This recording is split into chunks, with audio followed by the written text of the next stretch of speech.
All right. Good morning. My name is Alan Mygat Tauber. I am the head counsel here at NAVFAC Northwest, as well as your chief ethics counselor, and I'm here to give you a brief introduction to Navy ethics.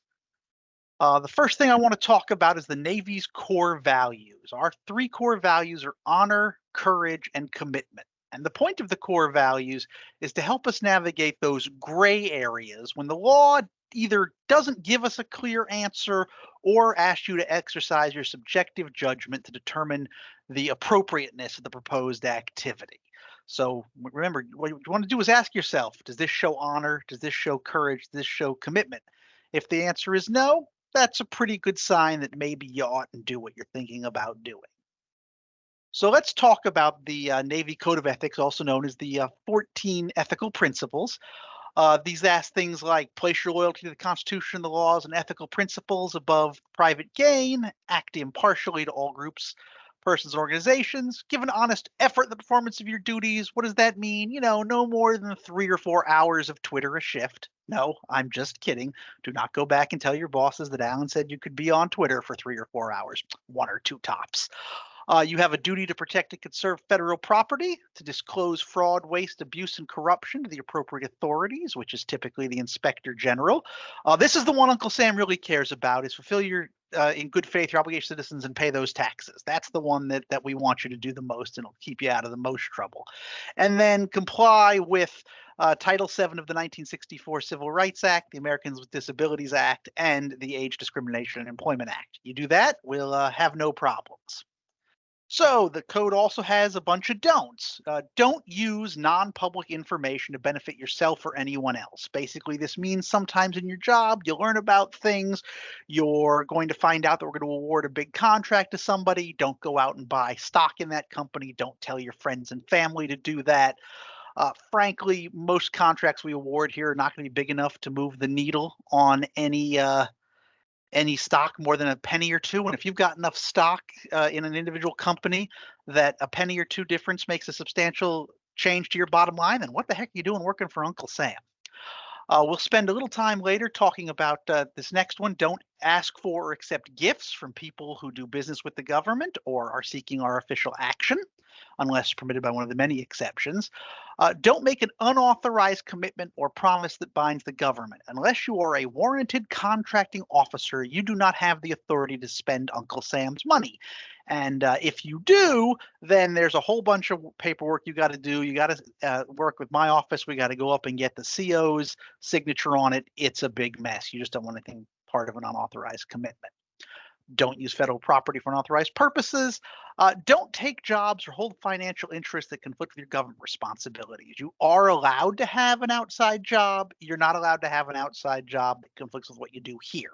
So if you have an outside job or you're thinking about getting one, your best bet is to come see me and let's talk about it. And frankly, that's the biggest takeaway I want you to take from this presentation. If you take nothing else away, when in doubt, ask. I will give you the straight answer and keep you out of trouble. And in fact, I'll write you an official letter. And if you follow what the letter says, even if I'm wrong, you don't get in trouble. So that's why you want to come ask for my advice.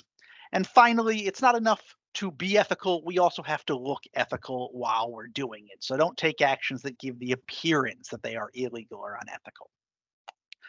So let's talk about can versus should. When you're making an ethical decision, you want to ask yourself two questions. This is the one is the can I or the may I? Do the rules permit me to take the proposed action? If the answer is no, you're done. You don't take the action. The second question, though, is let's say they do say you can do something. You want to ask yourself, should I take the action? Would the action create an appearance that I am less than fair or impartial, or cause a reasonable person to question the integrity of the DOD's business processes? You might have heard the Washington Post test. How would it feel to see an article about your actions on the front page of the Washington Post? You could also use the mom test. What would my mom think about what I'm doing? Now, for some people, that wouldn't work. That doesn't work for me. My mom says you killed a guy. I'm sure you had your reasons. So I stick with the Washington Post test. But for some people, the mom test works. And so that's a good way to go. So let's talk about this appearance of impropriety, this should I question. So this comes up if there's not an actual conflict, but it looks like there might be. The test we use is, would a reasonable person with knowledge of the relevant facts question your impartiality. If the answer is yes, then you can't participate in that decision absent some special authorization. So now let's talk about conflicting financial interests, specifically actual conflicts of interest. These are easy. Bribery and graft. Give me 10,000, you give me that government contract, I'll give you $10,000. That's a no-no. That violates Title 18 of the United States Code, Section 201. That carries prison time. And frankly, anytime you hear 18 USC, you want to run screaming in the other direction because that's where Uncle Sam keeps all the criminal statutes. Again, compensation related to matters pending government decision. This one might surprise you. Representing others. This prohibits all DoD and really all executive branch employees, whether or not you get paid, from personally acting as an agent or attorney for anyone else before any department, agency, or court in connection with a matter in which the United States is a party or has a direct and substantial interest. What that means is you typically cannot act on behalf of somebody else in front of another federal agency, not just the Navy, not just the DoD, any federal agency. If you have questions about that, come see me. And then the most we most commonly see, though, are financial conflicts of interest. You are prohibited from participating in an official capacity in any matter in which you have a financial interest if the particular matter will have an effect on that interest. So, for instance, if we're trying to decide which government contractor is going to get a contract, and let's say it's between Lockheed Martin and Boeing, and you own stock in either one, you're not going to be allowed to participate in that because you have a financial conflict of interest. And we also impute to you the financial interests of your spouse and any dependent children. So, oh, I don't own Boeing stock, but my wife does or my husband does. Well, that's going to be enough to get you disqualified. Which brings us to our next slide, addressing conflicts of interest. There are 4 ways that we deal with an actual conflict. The general rule is you can't participate. So the first and most common is you're disqualified. We just won't let you work on that particular matter. This is usually not a problem unless your entire job is serving as, for instance, a contracting officer's representative on a contract. If you own stock in the contractor you're overseeing, you're going to disqualification is not going to work. So in that case, we might do reassignment. We find you another job to do. The third, also very easy, is divestiture. If you sell the stock that is causing the conflict, you no longer have a conflict. Then you don't have to worry about it. And finally, there's waivers. These are incredibly rare. I think in the last 13 years I've been working for the DoD, DoD wide, I think I've heard about maybe 4 waivers being granted. So don't count on getting a waiver. If there's an actual conflict, you will probably not be allowed to work on the matter. So I don't know why, but at your new employee orientation, they want me to talk to you about what happens when you leave government service, which hopefully will be a long time in the future. But one thing you need to be aware of is that there are certain restrictions on seeking employment while or after working for the federal government. Again, there's that 18 USC 208. What do we say about 18 USC? Go running in the other direction. There are 3 different bans depending on what your involvement with a particular matter is. There's a lifetime ban, which basically means if you help award a contract, you can't go work on that contract. There's a 1-year ban if there's somebody who was working under you, and there's a 2-year ban if you're a special government employee. Basically, if you're thinking about leaving the government and going to work for a third party, come see me. I will write you a letter. Any government contractor is going to require you to get this letter anyway, and it keeps you out of prison. All right, use of government resources. The basic rule is an employee has a duty to protect and conserve government property and shall not use it or allow its use for other than authorized purposes. And this includes a duty to disclose fraud, waste, and abuse. So in other words, your government email, your government phone, your government time, a government vehicle, all these are only supposed to be used for official government purposes. And I don't know why, but Congress went high and right on government vehicles. It has been a federal statute since 1925 that misuse of a government vehicle carries with it a mandatory minimum penalty of 30 days suspension without pay. I know of no other infraction you can commit that requires 30 days on the beach. You can punch the skipper in the face. I don't have to give you 30 days on the beach, but you take his govy for a joyride afterward, then I do.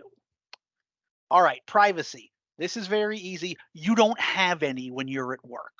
Any official or personal use of government equipment may be monitored by the government. We can read your emails.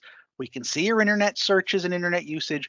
We can listen in on your telephone conversations. Now, I've never personally listened in on anybody's phone conversations, but I've screened voicemails. I've read emails. I've seen internet searches. I have seen things that cannot be unseen, and I do not want to do that again.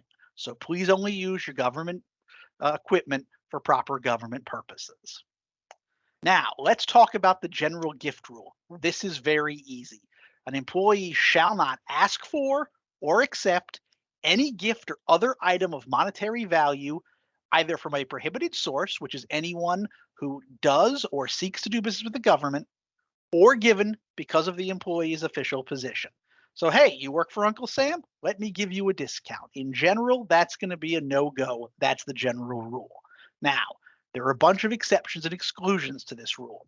For instance, a gift does not include modest items of food and non alcoholic refreshments, such as soft drinks, coffee, and donuts, offered as other than as part of a meal.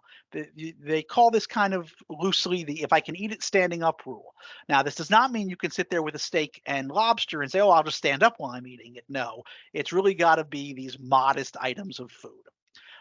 Greeting cards and items with little intrinsic value don't count as gifts. Loans from banks and financial institutions that are available to the general public. If anybody can get it, it's not a gift. Opportunities and benefits, including discounts available to the public or to a class consisting of all government employees or all uniformed personnel, are not a gift. So when you go to a movie theater and they say, hey, are you military? We'll give you a military discount. The Congress has determined that doesn't count as a gift, and therefore you are not prohibited from accepting that. Rewards and prizes given as part of contests or events which are open to the public, unless your entry is required as part of your official duties, and then anything for which you pay fair market value. If I give you a sweatshirt that's worth $20 and you give me $20, that is not a gift, that is a purchase.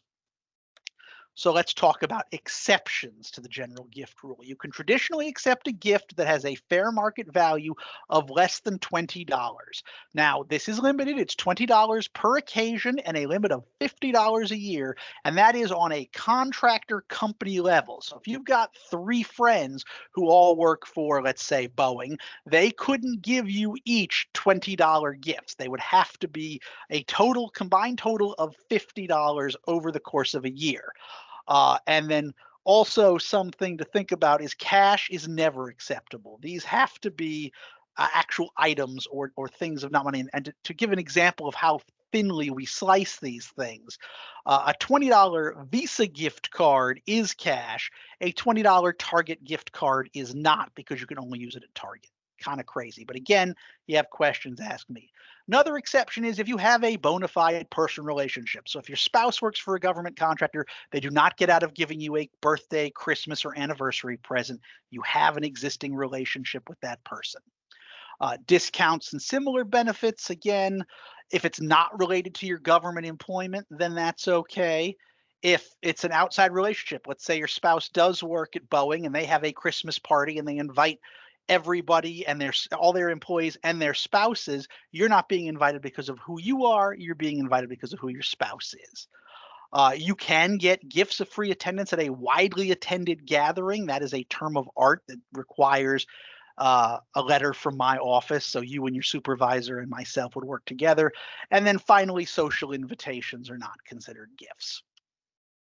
Uh, for gifts between employees, there's a $10 limit from a subordinate to a supervisor, an exception for rare and infrequent occasions like marriages, birth of children, and retirement. If you're bringing food that is worth more than $10, but you can eat it or drink it, then you can share it around as long as the cost per person is less than $10 a head.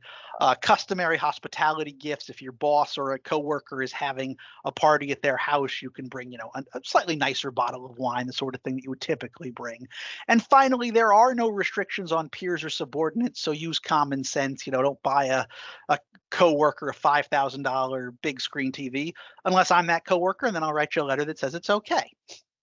Just kidding. Okay, last thing we need to talk about is filing an OGE 450. This is a confidential financial disclosure form. It is the Joint Ethics Regulation, Chapter 7, Section 3 lays out the specific requirements for who has to fill out an OGE 450. But basically, if you work in contracting, you will file one.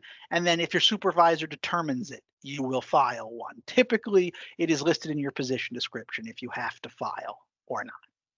So, final slide, just re-emphasizing, when in doubt, ask.